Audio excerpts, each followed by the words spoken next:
Shelby Oaks is a film written and directed by Chris Stuckman. This is his first film, and it stars Camille Sullivan. Oh, I'm sorry.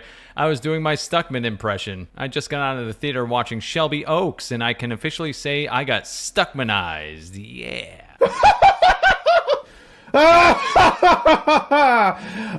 No, but seriously, Shelby Oaks is not a good movie. While I can absolutely say I'm proud that a fellow YouTuber made a feature-length film, it's just that, a real, live, feature-length film. And what I can say is, it's certainly a movie. I drove to the theater, I paid to see it, so even though Chris is a fellow YouTuber, the existence of those facts means he's subject to the exact same scrutiny I give any movie I make a video on. And sorry, not sorry, Chris. Your movie sucks. It sucked! This is a horror mystery movie with an identity crisis that fails to deliver on the horror or the mystery. In fact, the one scene that works is best described as thrilling. Which, hey, there's a compliment for you. There's a small section of this movie that actually works, but over 80% of it is so rough it's actually walkout worthy. Which, I shit you not, I witnessed someone in my theater get their ass up and walk right out the door at the 30-minute mark, never to see them again. I even spoke to another patron after the film, and they said they contemplated walking out. And to be fair, if I wasn't a film reviewer, I probably would have too. Boring!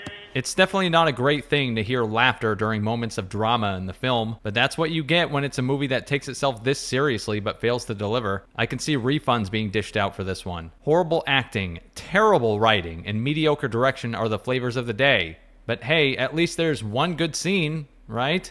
Stuckman certainly is a fan of the genre. You can tell by the immense amount of tropes and straight ripoffs he employs throughout the movie. From a Blair Witch wannabe to a feeling of horror master Mike Flanagan taking over, there isn't a single horror cliche Stuckman doesn't like. The film mixes mockumentary, found footage, and narrative filmmaking all into one, creating a jarring experience like the film can't make up its mind on what it wants to be. Mix it all together with an undercooked script that has a laughably bad ending, and the aforementioned belly laugh-inducing acting, and you have yourself a certified stinker.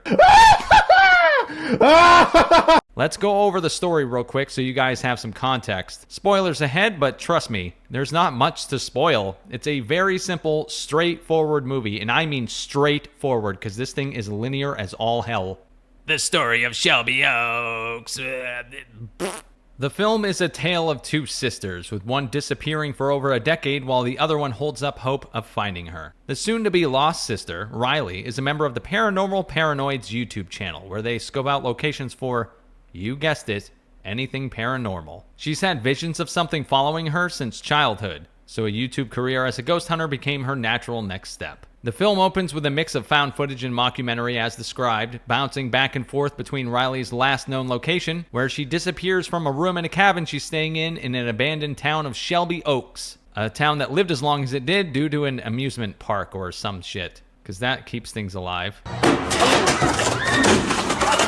And there's a documentary that's being filmed about it with her sister Mia, who's hoping the doc will shed more light on the situation and lead to her rescue, assuming she's alive. After filming, a man shows up on Mia's doorstep and blows his brains out after shouting, "They finally let me go!" And he's holding a tape in his hands. Mia, who absolutely has to let you know she's traumatized, keeps the blood on her face for the entire night without her husband ever asking once, "Hey, you want to wash up?" She watches the tape and sees Riley's friend at the cabin, who are all murdered by a mysterious dude. Presumably the dude Wilson Miles, who just blew his brains out on the porch. Yes, she withholds the evidence from the cops because the plot needs her to. Her reasoning is fucking stupid, but she's holding out hope that Riley is alive and doesn't want Riley's murder pinned on the guy who just executed himself, like you'll want to if you watch this movie. She decides to go on a goose chase in the most linear way possible. Literally nothing really happens in this movie. It's kind of weird. This is literally the rest of the fucking movie. She visits the former warden of the prison where Wilson Miles used to be held and gets spooked by what he has to say. The acting is so on the nose, you see him pouring booze into his coffee because, you know, nerve-wracking conversation, get it? He's nervous, get it? Afterward, she looks through Riley's old things and finds a book about demonic rituals and hellhounds and shit. And sure as hell, there's a hellhound following her. Then that night, she visits the prison itself and sees some ritualistic demonic shit on the walls before being run off by a hellhound. And then we get to our third act. She visits the amusement park where she stumbles upon a cabin that has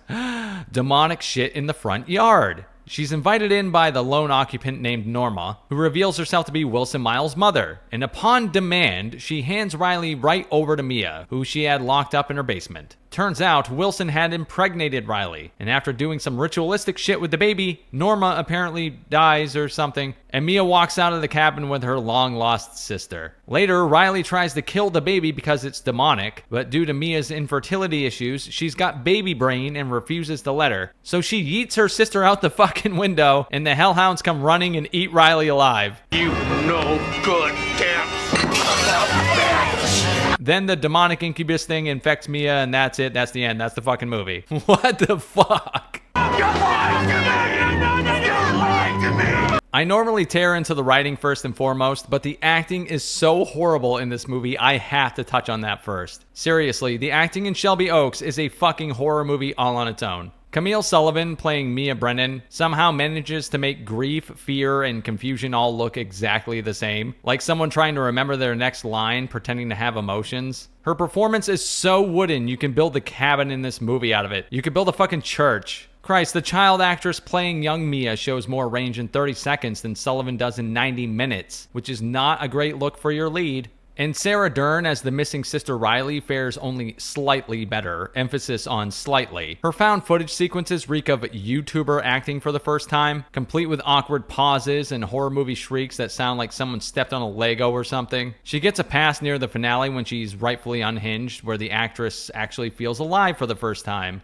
Even Keith David, the legendary voice of Spawn, who can make reading a cereal box sound cool, looks like he's trapped in acting purgatory here. Everyone feels adrift, as if Stuckman gave them vague directions like, just act scared, and wandered off to adjust the lighting. It's bad acting for sure, but worse direction. Yes, the direction. Like I said, I normally get into the writing first, but the technical aspects of this one are so rough, I have to dive into these. Stuckman is no Scorsese, so we'll start there. Hell, he's no Mike Flanagan, who clearly mentored this film after it was picked up by Neon Productions. While Stuckman can certainly frame a shot, and the film looks really pretty at times, he can't direct an actor to save his fucking life. Like I said, it's like everyone was just told bare bones instructions and had to wing it from there. Keith David is an absolute legend, and his single scene is cringe and over the top as hell. His character is supposed to be spooked about Wilson Miles being brought up, so he hams it up to the point it got an actual laugh out of me, despite it playing deathly serious on screen. It does appear that there's a section of the film with a higher budget than the rest, and Stuckman does a pretty good job there. In fact, everyone does. Even the actors who've been terrible throughout the film are suddenly pretty decent. To the point I question whether Stuckman directed this scene at all. It genuinely feels like Flanagan stepped in for this or something. But whether that's the reason or simply because the scene had a higher budget, I don't know. But that's what makes the movie feel so uneven and bipolar. Shoddy direction along with the writing. I don't fully blame the actors in this because who knows what other kinds of takes they had, how else they played things. It all comes down to what take the director picks, which way they want a scene to go, and how they direct their actors. If you can somehow make Keith David bad, yet get something great out of an unknown actor during an expensive looking scene, that's a directing problem. An amateur directing problem, no less.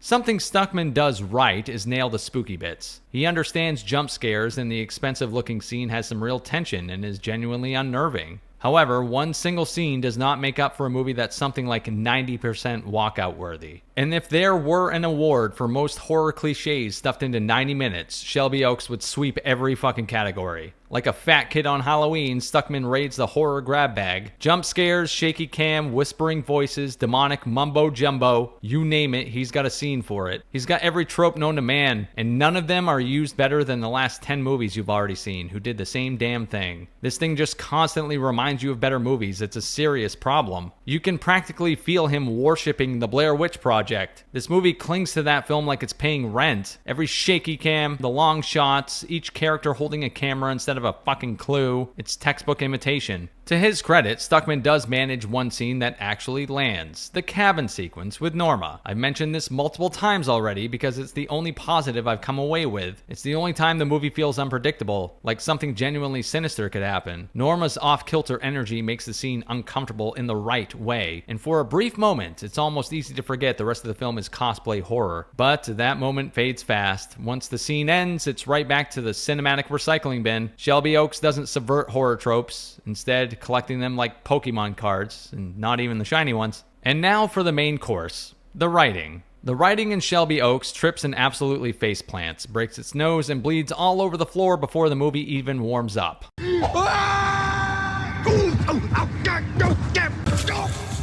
I wasn't exaggerating at the beginning of this video when I said the first 30 minutes are so fucking bad that I literally witnessed someone get up and walk out. Gone. Out the door. And keep in mind, there were only 3 other people in the damn theater. Couple that with the dude I spoke to who said he was also about to walk out, and that's half your theater gone because of the quality. 50% of the audience ready to bail before the movie even hits the halfway mark. If that doesn't tell you everything you need to know about the writing, or just general quality of everything on screen from writing to acting, I don't know what will. It's 30 straight minutes of exposition, and not the kind that builds tension or intrigue. No, it's the please just stop explaining things and fucking do something variety. There's no show don't tell here, it's just tell.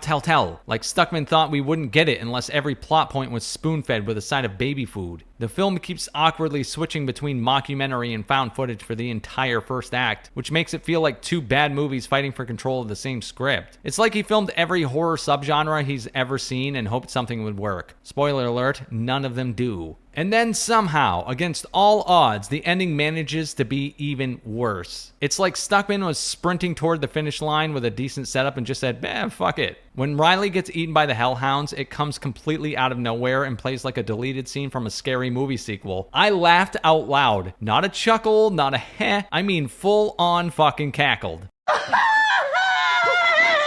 I felt bad for the guy sitting in front of me in case he was genuinely into it until I saw his shoulders shaking too. Turns out he was laughing just as hard. It's one of the funniest endings I've seen in years, right up there with War of the Worlds for accidental comedy gold. The dialogue is lifeless and the emotional beats are so forced they feel like parody. If this is the script Stuckman's been working on for years, I have to wonder what the hell the early drafts looked like. If this is the polished version, those must have been unreadable. Shelby Oaks also has no clue what kind of movie it wants to be. It's like watching someone juggle chainsaws blindfolded. You know it's going to end bad, but you just don't know when. Is it a found footage horror? A mystery thriller? A mockumentary? Stuckman's answer is apparently yes. It's 3 different films smashed into one, and none of them work. The found footage sequences are especially painful. Not bad in a charming indie way, but bad in a film school project your teacher pretends to like sort of way. Or in this case, the Kickstarter backers. There's no actual tension, no real reason to care. Every time someone picks up a camera, it's like the life drains out of the damn movie. The acting during these parts is next level awful too. It feels like watching people pretending to be scared.